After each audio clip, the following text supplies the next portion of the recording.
Drugs అలవాటున్నోడిని ఆ drugs శాసిస్తుంది. అదే ఆ డ్రగ్స్ సప్లై చేసేవాడు ఓ దేశాన్ని శాసించేంతగా ఒకానొక దశలో వ్యవస్థని గడగడలాడించేంతగా ఎదిగిపోతాడు. ఇదే కట్టుకథ కాదు, కళ్ళు బయళ్ళు కమ్మే ఇలాంటి నిజమైన కథలెన్నో ఉన్నాయి. మెక్సికో డ్రగ్ డాన్ ఎల్ బెంచో అంతం తర్వాత ప్రపంచవ్యాప్తంగా తమ దేశాలు వరికించిన డ్రగ్ కింగ్ పిన్స్ పై ఇంట్రెస్టింగ్ డిస్కషన్ మొదలైంది. ఎల్ బెంచో లాంటోళ్ళు ఎంతమంది ఉన్నారు, వాళ్ళు ఏమేం చేశారు?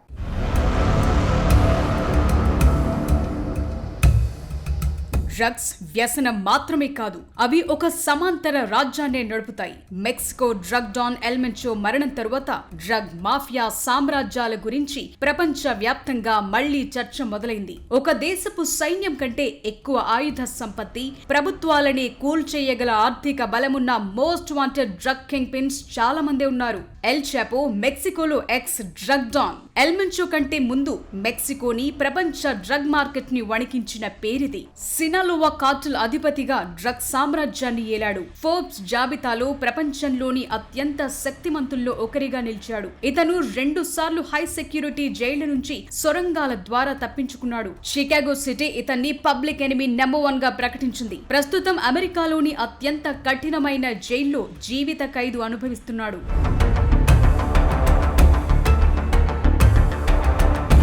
ఎల్ చాపో తర్వాత మెక్సికోలో మళ్లీ ఆ స్థాయికి ఎదిగింది ఎల్ బెంచో. కాలిఫోర్నియాలో హెరాయిన్ సప్లై చేస్తూ యుఎస్ పోలీసులకు దొరికాడు. కొన్నేళ్లు జైలు శిక్ష అనుభవించాక అమెరికా యంత్రాంగం అతన్ని మెక్సికోకు అప్పగించింది. స్వదేశానికొచ్చిన తర్వాత కొంతకాలం పాటు పోలీస్ గా పనిచేశాడు. అదే సమయంలో డ్రగ్ మాఫియా కాంటాక్టులు తెలుసుకుని డ్రగ్స్ దందాలోకి దిగాడు. తొలుత మెక్సికోలో శక్తివంతమైన సినావోలో డ్రగ్ కార్టెల్ కు చెందిన ముఠాలోనే పనిచేశాడు. 2009లో సొంతంగా జాలిస్కో న్యూ జనరేషన్ కార్టెల్ అనే డ్రగ్ ముఠాని ఏర్పాటు చేశాడు. డ్రగ్ దందాలో తన శత్రువుల్ని అత్యంత దారుణంగా చంపి మెక్సికోలో అత్యంత శక్తివంతమైన క్రిమినల్ సిండికేట్ గా మారాడు. డ్రగ్స్ సరఫరా ఒక్కటే కాదు, ఈ ముఠా దోపిడీలు, కిడ్నాప్లు, హత్యల వంటి అనేక నేరాలకు పాల్పడింది. అమెరికాకు సప్లై అయ్యే సింథటిక్ డ్రగ్స్, ఫెంటానిల్ డ్రగ్ అక్రమ రవాణా వ్యాపారంలో ఎల్ బెంచోదే పైచేయి. Mexico drug kingpin El Chapo తర్వాత ఆ దేశంలో అత్యంత పవర్ఫుల్ క్రిమినల్ బాస్ గా ఎల్ బెంచో మారాడు. అజ్ఞాతంలో ఉంటూనే తన నేర సామ్రాజ్యాన్ని విస్తరించాడు. అతన్ని పట్టుకునేందుకు మెక్సికో దళాలు ప్రయత్నించగా 2 సార్లు తప్పించుకున్నాడు. చివరికి ఎల్ బెంచోని అంతం చేసేందుకు ఆ దేశ సైన్యమే రంగంలోకి దిగాల్సొచ్చింది.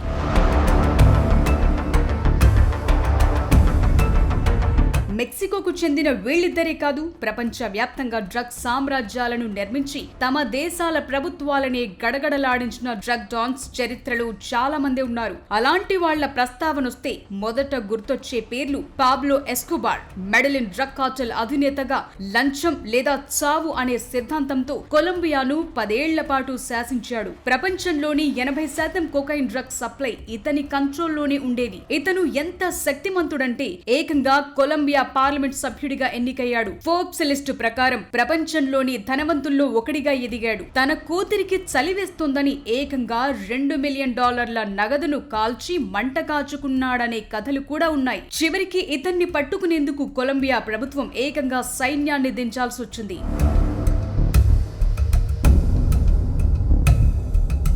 ఇక India most wanted criminal Dawood Ibrahim కూడా ఈ లిస్టులో ఉన్నాడు. డ్రగ్ ట్రాఫికింగ్, ఆయుధాల సప్లై, ఇంకా చాలా నేరాల్లో ఇతని ముద్ర ఉంది. పాకిస్తాన్ లో ఆశ్రయం పొందుతూ గల్ఫ్ దేశాల నుంచి ఇంటర్నేషనల్ లెవెల్లో డ్రగ్స్ సప్లైని నియంత్రిస్తున్నాడని ఇంటెలిజెన్స్ ఏజెన్సీల రిపోర్ట్స్ ఉన్నాయి. దక్షిణాసియాలో డ్రగ్స్ మార్కెట్ ని శాసించడంలో డి కంపెనీదే కీలక పాత్ర. ఇక ఆసియాలో సేచన్ ల్యాప్ అనే డ్రగ్ కింగ్ పిన్ ఉన్నాడు. ప్రపంచ వ్యాప్తంగా మెథాఫెటమైన్ డ్రగ్ సప్లైలో డామినేషన్ అంతా ఇతనిదే. అందుకే ఆసియా ఎల్ చాపో అని పిలుస్తారు.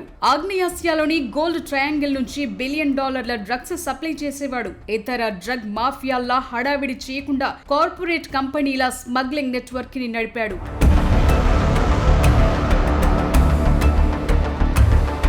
అమాడో క్యారీలో అని మెక్సికోకు చెందిన మరో డ్రగ్ కింగ్ పిన్ ఉన్నాడు. ఇతన్ని లార్డ్ ఆఫ్ ది స్కైస్ గా పిలిచేవారు. డ్రగ్స్ రవాణా చేసేందుకు ఇతను ఏకంగా బోయింగ్ 727 విమానాల ఫ్లీట్ ని వాడేవాడు. అప్పట్లో మెక్సికోలో జ్యువారెజ్ డ్రగ్ కార్టెల్ నడిపేవాడు. పోలీసుల నుంచి తప్పించుకునేందుకు ప్లాస్టిక్ సర్జరీ చేయించుకుంటూ ఆపరేషన్ థియేటర్ లోనే చనిపోయాడు. ఇక మయన్మార్ డ్రగ్ సామ్రాజ్యాన్ని కొన్నేళ్ల పాటు కున్సా డామినేట్ చేశాడు. గోల్డెన్ ట్రయాంగిల్ అయిన మయన్మార్, లావోస్, థాయిలాండ్ ప్రాంతాల్లో నల్లమందు సామ్రాజ్యాన్ని ఏలాడు. ఇతనికి సొంత సైన్యం కూడా ఉండేది. మయన్మార్ అడవుల్లో సమాంతర ప్రభుత్వాన్ని నడిపేవాడు. ఖున్సాని ఓపియం కింగ్ అని పిలిచేవాడు. మెక్సికోలో ఎల్ చాపో పట్టుబడిన తరువాత సినాలోవా డ్రగ్ కార్టెల్ ని నడిపించిన మరో సూత్రధారి ఇస్మాయిల్ ఎల్ మాయో. దశాబ్దాల పాటు డ్రగ్ దందాలో ఉన్న 2024లో అరెస్ట్ అయ్యేదాకా ఒక్కసారి కూడా జైలుకు వెళ్లలేదు. ఇతని తెలివితేటల ముందు మెక్సికో నిఘా సంస్థలు తేలిపోయాయి. కొలంబియాలో డ్రగ్ సామ్రాజ్యాన్ని ఏలిన వారిలో గ్రిసెల్డా బ్లాంకో కూడా ఉంది. ఈమెని కొకైన్ గాడ్ మదర్ అని పిలిచేవారు. పామ్లో ఎస్కోబార్ కంటే ముందే మయామిలో డ్రగ్ నెట్వర్క్ ని సృష్టించింది. అత్యంత క్రూరమైన మహిళగా పేరుంది. డ్రగ్స్ దందా కోసం సొంత భర్తను కూడా చంపేసిందనే ఆరోపణలున్నాయి. మెక్సికోలో మొన్నటిదాకా ఎల్మెంచో నాయకత్వంలోని జాలిస్కో న్యూ జనరేషన్ కార్టెల్ అత్యంత భయంకరంగా ఉండేది. ఇప్పుడు మెక్సికో దళాల ఆపరేషన్ లో ఎల్మెంచో చనిపోయాడు. ఇది మెక్సికోలోనే కాదు, ప్రపంచ వ్యాప్తంగా డ్రగ్ మాఫియాలో కీలక మార్పులకు దారితీసే అవకాశం ఉంది.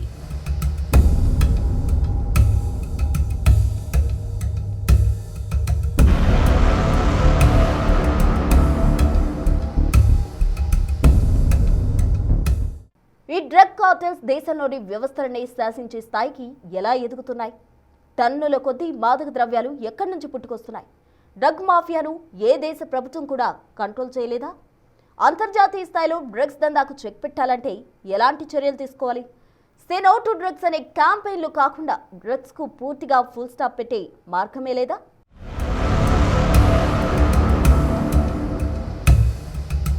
డ్రగ్ కార్టెల్స్ అనేవి డ్రగ్ కింగ్ పిన్స్ నడిపే ముఠాలు మాత్రమే కాదు, చాలా దేశాల్లో సమాంతర ప్రభుత్వాలను నడిపే స్థాయికి ఎదిగిన అదృశ్య సామ్రాజ్యాలు. ఓ దేశపు ఆర్థిక వ్యవస్థను, రాజకీయాలను శాసించే స్థాయికి ఎదగటం వెనుక విస్తుపోయే నిజాలెన్నో ఉన్నాయి. డ్రగ్స్ కార్టెల్స్ బలం కేవలం ఆయుధాల్లోనే లేదు, వారి దగ్గరున్న అంతులేని డబ్బులో ఉంది. వరల్డ్ వైడ్ డ్రగ్ మార్కెట్ విలువ కొన్ని లక్షల కోట్లలో ఉంటుంది. ఇంత పెద్ద మొత్తంలో మనీ ఫ్లో అవుతున్నప్పుడు రాజకీయ నేతలను, పోలీసులను చాలా ఈజీగా కొనేస్తారనే టాకుంది. దాంతో సమాంతర ఆర్థిక వ్యవస్థను నడుపుతున్నారు. డ్రగ్ కార్టెల్స్ తమకంటూ సొంత ప్రైవేట్ సైన్యాలను కలిగి ఉంటాయి. ప్రభుత్వ బలగాల కంటే అత్యాధునికమైన డ్రోన్లు, ఆటోమేటిక్ వెపన్స్ కూడా వాడతారు. ప్రభుత్వాలు పట్టించుకోని మారుమూల ప్రాంతాల్లో డ్రగ్ మాఫియా మౌలిక వసతులు కల్పిస్తూ లోకల్ పబ్లిక్ సానుభూతి పొందుతారు. వాళ్లే చాలా విషయాల్లో వీళ్లకు సహకరిస్తారు.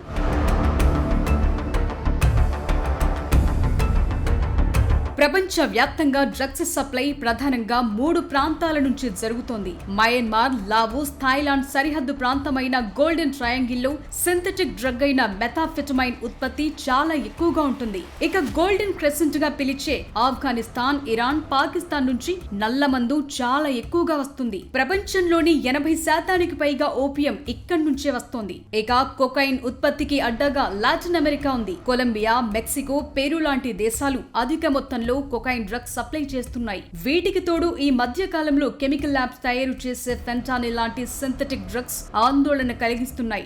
4 గోడల మధ్య చిన్నపాటి గదుల్లో రసాయనాలతో వీటిని తయారు చేయొచ్చు. డ్రగ్స్ సప్లైని నియంత్రించడంలో ప్రభుత్వాలు విఫలమవుతున్నాయి. ఒక దేశంలో డ్రగ్స్ పట్టుబడితే దాని మూలాలు మరో దేశంలో ఉండటమే దీనికి కారణం. 2 దేశాల మధ్య సమన్వయం లేకపోవటం మాఫియాకు వరంగా మారుతోంది. వ్యవస్థలో పై స్థాయి నుంచి కింది స్థాయి వరకు డ్రగ్ కార్టెల్స్ ఇచ్చే లంచాలకు అలవాటు పడటం వల్ల సమాచారం ముందే లీక్ అవుతోందనే వాదనలున్నాయి. ఇక మార్కెట్లో మాదక ద్రవ్యాల డిమాండ్ ఉన్నంత కాలం సప్లై ఆపటం సాధ్యం కాదు. ఒక రూట్ ని పోలీసులు మూసివేస్తే స్మగ్లర్లు మరో 10 కొత్త మార్గాలను కనిపెడుతున్నారు. డ్రగ్ కార్టెల్స్ దగ్గర ప్లాన్ బి ఎప్పుడూ రెడీగా ఉంటుంది.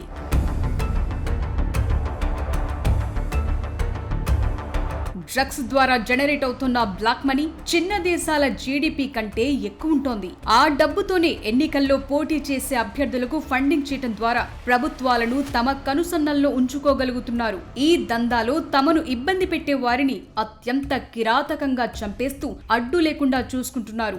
అందువల్ల డ్రగ్స్ ని పూర్తిగా నిర్మూలించడం ఏ దేశానికి సాధ్యం కావటం లేదు. అందువల్లే డ్రగ్స్ కి బానిసలు కావద్దనే ప్రచారాలు విస్తృతంగా చేస్తున్నారు. కొన్ని దేశాలైతే ప్రభుత్వాలైతే డ్రగ్స్ ని రెగ్యులేట్ చేసి ప్రభుత్వం ద్వారానే వైద్య అవసరాలకు సప్లై చేస్తున్నాయి. డ్రగ్ మాఫియా అనేది ఓ క్యాన్సర్ లాంటిది. ఇది కేవలం పోలీస్ వ్యవస్థతో మాత్రమే పోయేది కాదు. కుటుంబం, విద్యాలయాలు, ప్రభుత్వం, పోలీసులు అంతా కలిసి పనిచేసినప్పుడే ఈ ఊబి నుంచి యువతను కాపాడుకోగలం. కాకపోతే ఒక్క డ్రగ్ కింగ్ పిన్ ని అంతం చేసిన ఆ స్థానంలో మరొకరు వస్తూనే ఉంటారు.